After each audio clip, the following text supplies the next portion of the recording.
Hey everybody, it's Chef Dizzy here. I just finished watching the Jake Gagain and BC Trevor interview, and I wanted to give you guys my highlights and takeaways. It's a really long interview at about an hour and 18 minutes, and I'm hoping this can be a condensed version. We'll see how long I actually run for. Oh, by the way, I really loved Jake Gagain's stream. He really looks like a professional YouTuber to me, and yeah, there's a lot I can learn, and I really admire from him. And it was my first time watching. I really enjoyed it. So props to you, Jake. All right, so Trevor, first of all, I love Trevor. I love his energy. I love his vibe. I think he's a really cool person. He's the kind of person I would want to invite to my Dungeons and Dragons game. You know what I mean?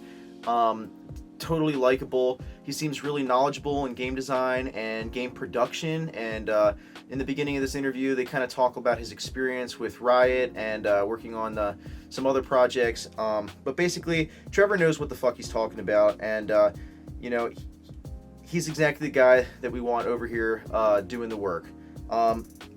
Let's see. One of the things they talked about is drop date issues.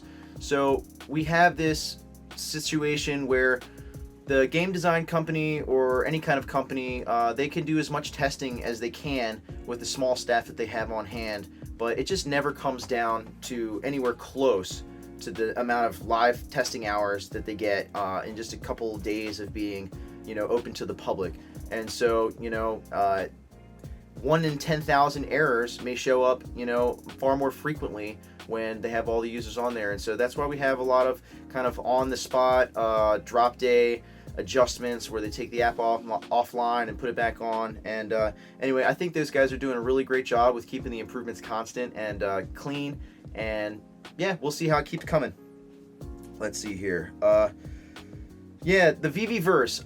They talked a lot about the VeVe verse, and I thought it was really great how down to earth and sobering Trevor was. People have been kind of really lofty with their dreams and ambitions for what the VeVe verse can look like, but if we're talking about a Ready Player One type of VeVe verse experience, Trevor was really clear that would take about a team of 500 people, 10 years of working together to really create that type of experience. And so that's not what we should expect from the VeVe verse. I think there's going to be a lot of really cool games and applications and different ways to use our models, but I don't think it's going to be this all-in-one immersive VR experience. And I was really grateful to Trevor for clearing that up. It's not completely out of the question. If VeVe pulls in billions of dollars, it might still happen, but right now it looks like they're going in a different direction. Now, one huge highlight, Trevor defined gamification for us. And gamification is meaningful objectives, decisions, and rewards. And he kind of said that VeVe is already a game and the buying and selling and flipping. And so that was meaningful objectives, meaningful decisions, and rewards. And yeah, so VeVe is already a game in that we are trying to buy models low and sell them high. And in a sense, we kind of already get that thrill from trying to flip, trying to collect. And that was just one example of gamification that's already in the app that we might not even be looking at when it comes to meaningful decisions, and our objectives and rewards. It's already gamified in a sense. But we are a long ways away from like massive AAA game titles. I think we have to understand that, VeVe is a digital collectibles company that is trying to gamify their collectibles, but they are not a video game company. And there may be partnerships in the future that open the door for that type of thing, but the NFT space and the way the licenses work, it's all new and kind of confusing and intimidating, I think, for a lot of these big companies. And I think what Trevor's really trying to drive home is that we need to have realistic expectations for what the models are going to do. And what they are trying to provide is a really high quality experience with each individual model. And so I think it was really interesting that when talking about interoperability of models together, can two models, let's say from Powerpuff Girls and Rizzo, like could they be working together in the same platform or in the same game universe? And the answer is probably not. Rizzo is probably not going to be in the same game as Buttercup. But what we can expect is a deep and rich experience from using our Rizzo or from using our Buttercup or using our Mayor. And I think that is definitely something that the company has been delivering on, the really high quality things. Another example of that was like drivability. To make something like the DeLorean, just drag and drop and drive, that's fairly easy. But to make like a racing game where you can put your DeLorean in, kind of like Need for Speed or Burnout, that would be really hard. And again, it's going to take a massive amount of resources, employees, and hours basically to achieve that type of thing. And hopefully we see the space go in that direction, but we really should not be expecting AAA NFT titles from VeVe anytime soon. That was a big takeaway that I got out of it. But one of the questions that they are asking is, what can we do with a digital collectible that we cannot do with a physical collectible? And I think it's a really interesting question. One of the things that he pointed out was scaling things.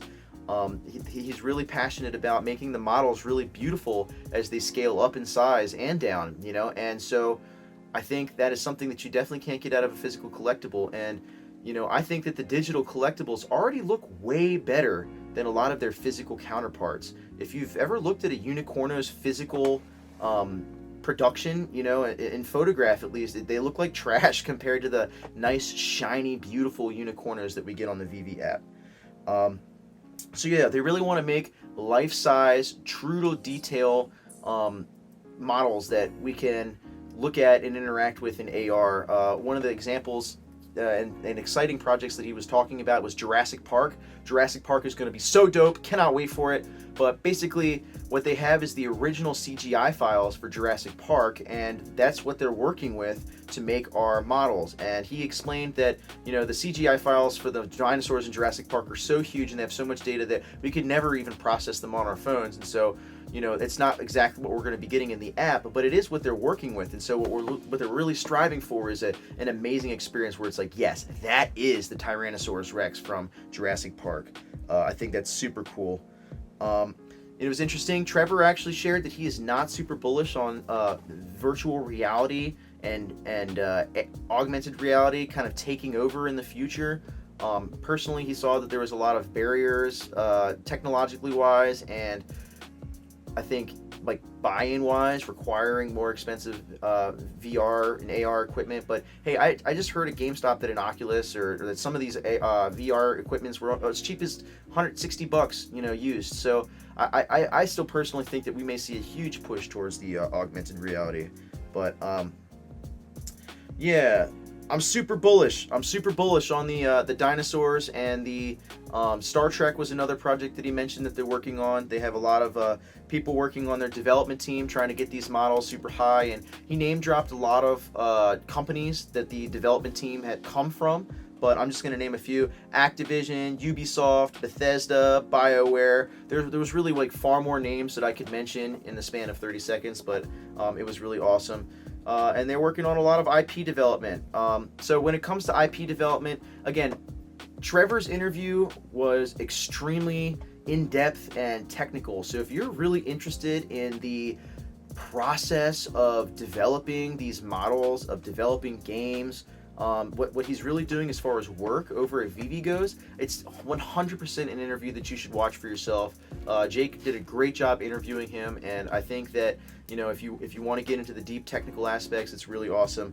But one of the things he went into about IP development is that all the companies are giving them different things to work with here. And for example, Ghostbusters, they just gave them some movie stills to work with, and so they generated the models from scratch. And for example, with Jurassic Park, they're receiving the CGI raw data files, and so the level of material that they're receiving to work with each license is different, and that's really going to affect the speed that we see these licenses come out. Let's see. Again, they want to make the quality of the digital models far better than the physical models. I think that's awesome. I also think it's clear. I think that the digital models have way better presentation in the way that you can scale them up, get really close, look at the nooks and crannies. They're super cool. One of the things he talked about was an enhanced unboxing experience, and I think that's really cool. And I also think it's somewhere that VeVe has kind of been slacking. Top Shots has a really beautiful opening of the pack situation. It's kind of exciting. You don't know what you're going to see. I think I think Trevor is on the same page. He really wants to see an unboxing experience, and I hope they don't necessarily have to go to like blind boxes, but definitely like opening your Rizzo out of the box or opening your collectible up when you receive it. That could be really cool, and that was one of the things that he thinks he can really work on and improve. And he pointed out that Riot, they worked on their card opening scheme for Legends of Runeterra for over a year, and I think that really goes to show how integral a part of the collector experience opening the asset can be. So Jake and Trevor, they're both big fan of Top Shots. I think a lot of people are. Jake asked Trevor about a number of different NFTs, and I thought it was interesting. If you want to see his live responses, I think it's really interesting. But yeah, they're both kind of a fan of Top Shots. Trevor on the apes, he said it's not a particularly complex art style, and I tend to agree. I think the apes are getting a lot of hype right now, and they're super cool. I got a lot of friends who are into the apes, but again, compared to the complexity and level of detail of the VeVe models, they really just can't compare. Trevor and I also totally agree on Garyvee. If you guys didn't catch it, Garyvee did a video response to me. I called him out on Twitter. I basically said I was super disappointed in the project. I mean, there's nothing revolutionary about Garyvee's NFT. It is, he's selling access passes that depreciate in value instantly as the years go by with every use. There's no lasting value here. The level of art is, it's really low and lacking. I get his original characters, but come on, he could have tried way harder. That was super disappointing. But yeah, I mean, Garyvee's going to cash in, and Trevor and I see the same. Trevor held no holds barred in this interview, and I loved it. He is a firecracker, super fun to watch. I really enjoyed getting to see his personality in the interview, and I totally think you should check it out. One of the question and answers. And on the Meebits, it was hilarious.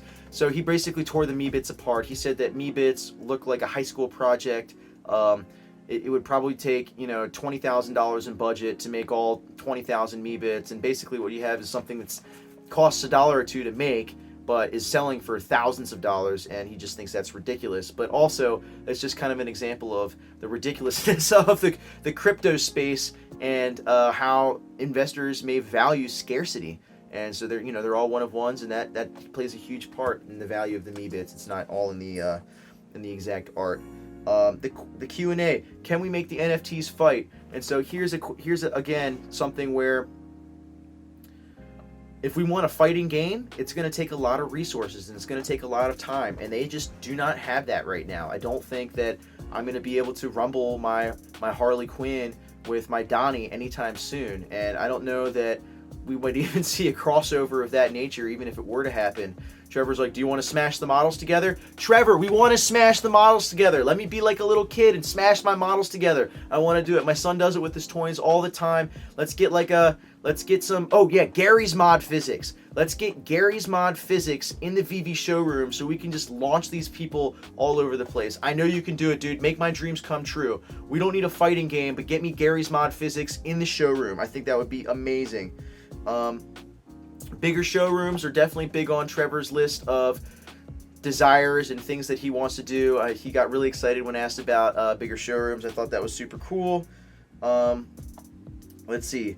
One of the things that make Trevor super bullish on the VeVe platform, and it made me super bullish to hear, were things called key performance indicators, or KPIs, and the user retention rate for VeVe seemed like it was on par with things like Call of Duty and other AAA titles, and League of Legends and shit like that. So super bullish to hear that. I mean, he's super bullish, and overall, Trevor, he's a super cool guy, and I think Jake did a great job interviewing him. There wasn't a lot of bombshells in this interview, and that's why, if it doesn't seem like I'm sharing a whole lot of specifics, it's because a lot of it was in-depth analysis and explanation of the process of developing these IPs, and so if you're interested in that stuff, I think it's really cool, and it was really worth checking out.